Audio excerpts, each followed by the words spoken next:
Siyempre kapag once na gusto mo ma-inspire sa sarili mo, magpatuloy ka lang. Then, kung ano man yung sinasabi ng mga naririnig mo sa mga paligid mo, yung mga sasabihin na, ay, hindi ka mag-improve dyan, wala yan, hindi ka tatagal dyan. Huwag mo sila pakikinggan, kasi kung pakikinggan mo sila, siyempre, pati ikaw babagsak ka. Para kumbaga, ang ano nila dyan is, bagsak nila, tapos hilahin ka pa pababa, bagsak ka din. So, ikaw yung umangat. Sila yung bahala, pabayaan mo sila sa baba, ikaw yung umangat sa sarili mo. Yun ang pinaka-goal mo dyan.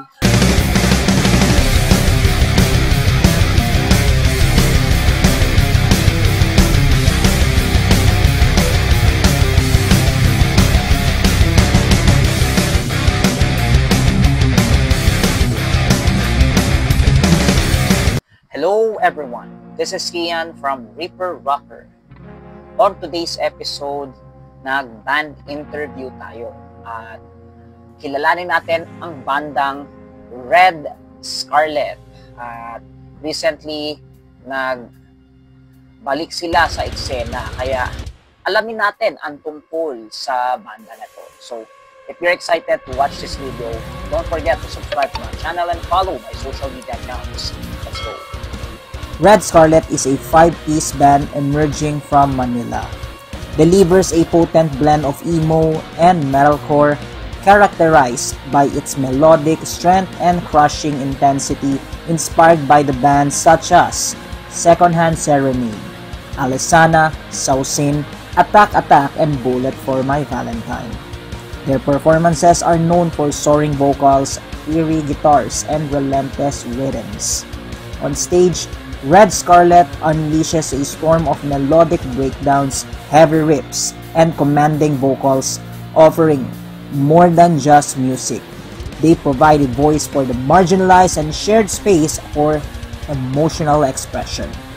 So I had an interview with the band noong October 26 sa kanilang comeback gig sa Neutral Bar Grounds. At nakakausap natin dito si Red or si E-Rock at ganun din si Miss Ina, ang kanyang manager, at alamin natin ang tungkol sa banda, kaya let's enjoy this video.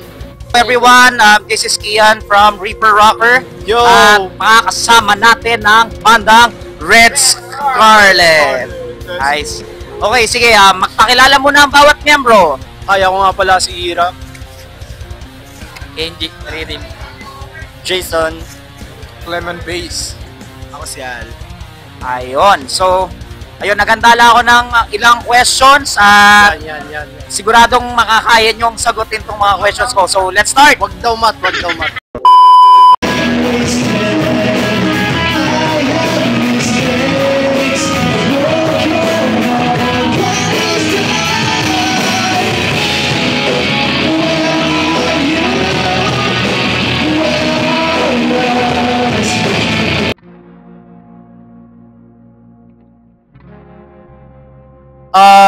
Nag-form yung band 2023. Ayan. And ayan, syempre kasama namin to si Kuya Al. And syempre, Nabuo yung Red Scarlet na bagong version na to ng Red Scarlet. Actually, may naunan na. So, hindi sila nag-work. So, natigil si Red and kinuha kami, nabuo kami. Tapos, yun. Ito na, first gig namin tonight. Awa ng Diyos, nairaos namin. That's all. Ayun. So, at least no, na ano kayo ulit. First gig nyo to after nung 8 months nyo na nagpahinga, Yes. di ba? Hiatus. Okay, pero galing nung performance yung kanina. So, I'm giving a kudos on it.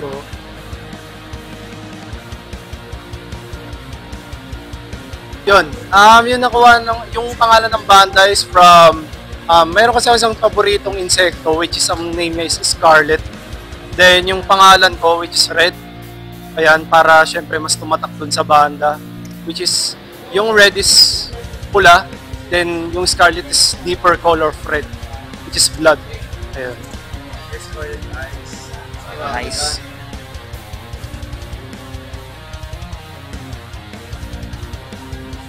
Madi-describe ko yung sound ng banda. I think like other bands, Yes. like Sausin, Alesana, Blessed to Fall, like that. Something like that. Kissing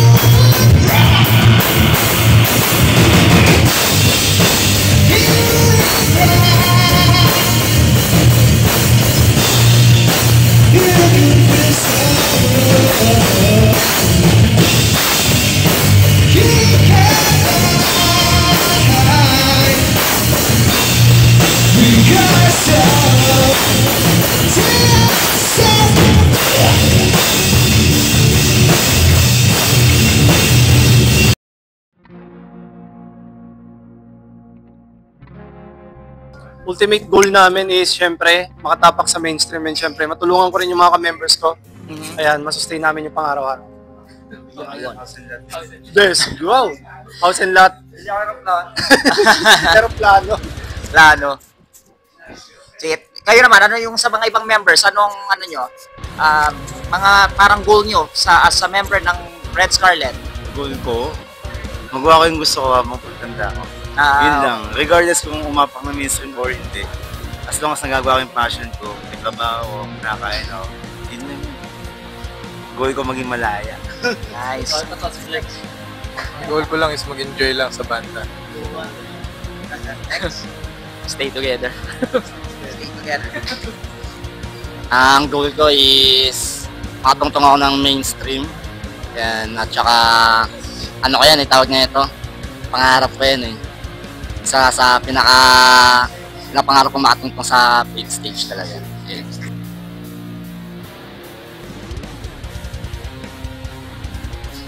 Yung pinaka-exciting na mangyayari sa banda namin, syempre maglalabas kami ng this coming original songs to, 4 songs, EP. Which is, ito talaga yung inaantay ng banda din, and syempre inaantay ito ng mga nakikinig din sa amin. Marami na rin nag-chat sa akin na, uy Red, labas mo na tong song na to. Which is, talagang goal din namin na, sige, portion na namin, labas na namin itong mga songs na to.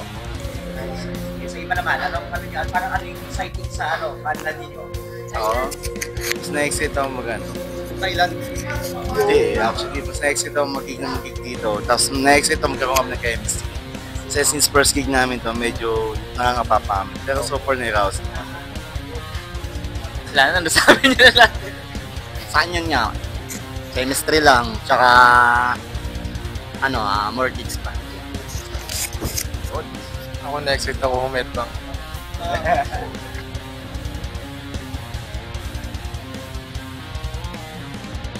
Yung mga challenges na mga nangyari sa amin, like, minsan, syempre, di naman maiwasan yon. May mga late, di ba?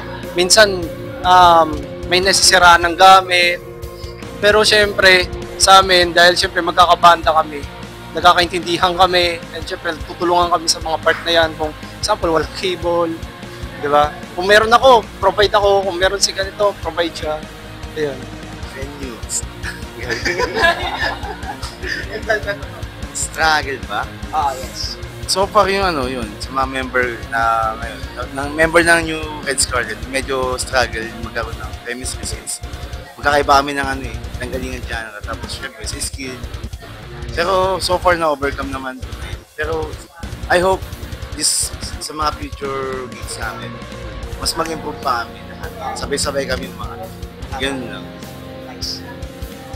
Sabi na lahat. Siguro yung pinaka-struggle na expectation ng si New Scarlet eh. So, mataas yung expectation. Sa akin lang always upgrade and improve yan sa bawat practice kaya bawat gigs. Okay. Alam ko, struggle mo yung magiging guwapo natin. Sama na yun, syempre. Sagad-sagaran talaga yan.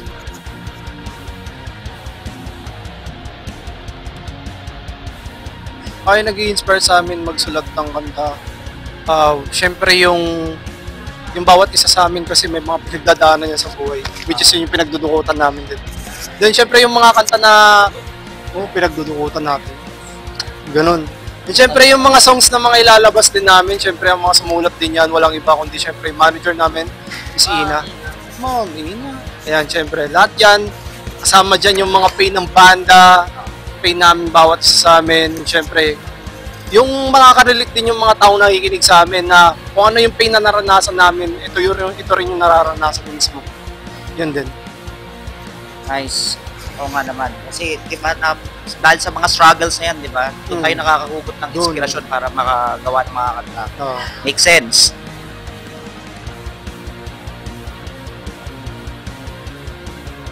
Actually, interested kami dyan kasi ang goal ko din talaga is marinig ma-share namin yung sound ng banda na kahit post-hardcore kami, kahit katulad kami ng ibang banda, may sarili kaming tunog na hindi rin naririnig sa ibang banda, which is yun din yung gusto namin ma-share, yung mga lyrics, yung meaning ng mga songs na, ito masakit tong songs na to, ito para sa inyo to, yung mga songs na to. Yun talaga namin, yun yung pinaka-goal o gusto namin ma-share namin. Siguro, actually, to be honest, interested kami sumali sa mga competition. Kung may opportunity, why not, di ba? Siyempre, goal ng lahat yun eh. Kasi, stepping stone din siya sa mga bandang di kilala ngayon. Ay yung ginagawa nila, sumasali sa mga competition. So, pag nanalo, may kilala. Pag natalo, naka-experience, di ba? Yun lang. Experience. Ako naman sa akin, malaking tiwala ko sa banda kasi lahat naman kami magagaling. Lahat kami may talent. Kaya,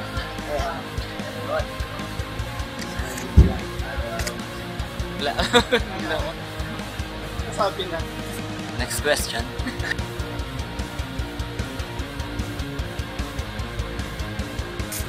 Huwag kayong minto, magbanda lang ng magbanda kahit pagalitan ka ng nanay niyo. Kasi usually, unang natin dyan, pag yung magulang natin, nakakarinig ng mga sigaw-sigaw, sasabihin pang adik, pang demonyo.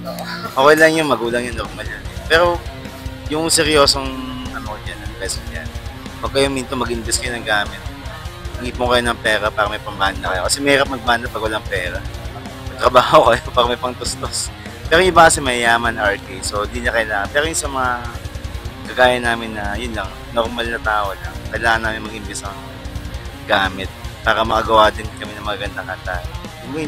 Para lumabas yung tunog na maayos din. Tapos, syempre, huwag kang minto mag-practice.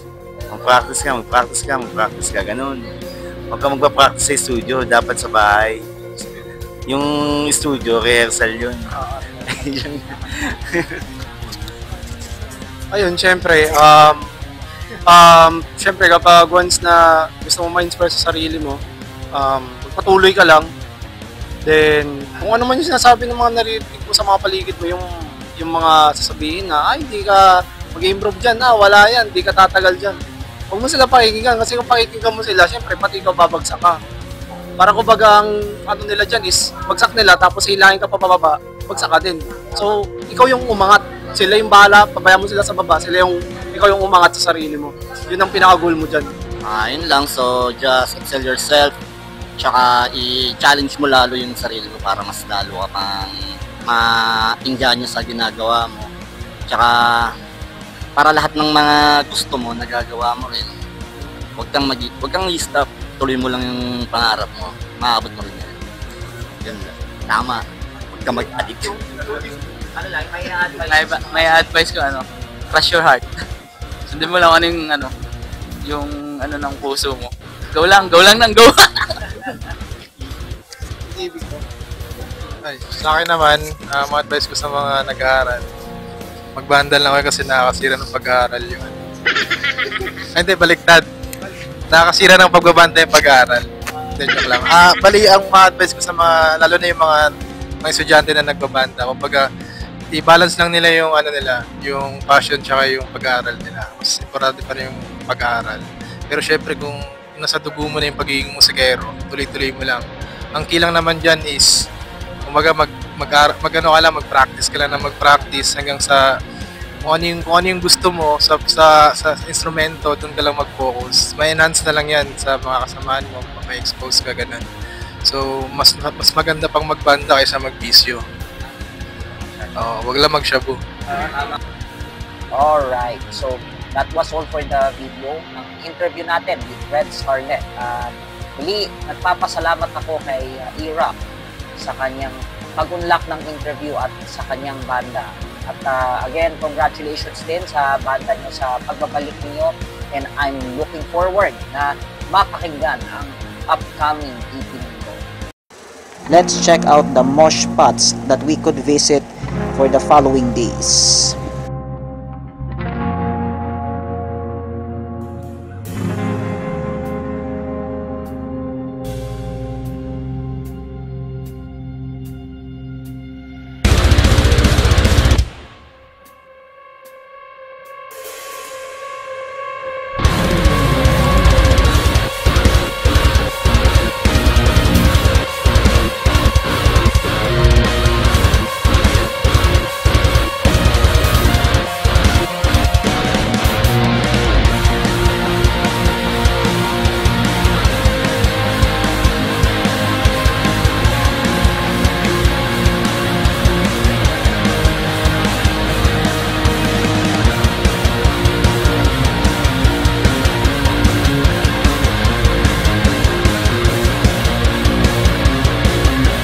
today's episode, magba-band feature tayo at kikilalanin natin ang bandang Bridge the Sky.